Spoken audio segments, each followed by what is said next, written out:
Peace of mind and body. 31. I had a thought which I wanted to share. When people obtain any type of worldly success, they feel a sense of satisfaction with the efforts they put into achieving that success.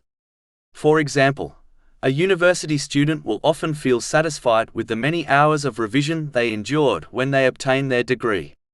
The greater the worldly goal, the greater the satisfaction one feels.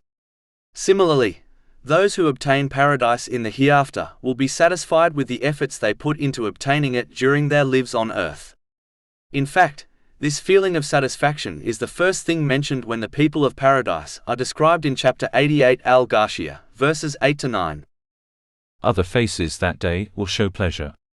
With their effort, they are satisfied.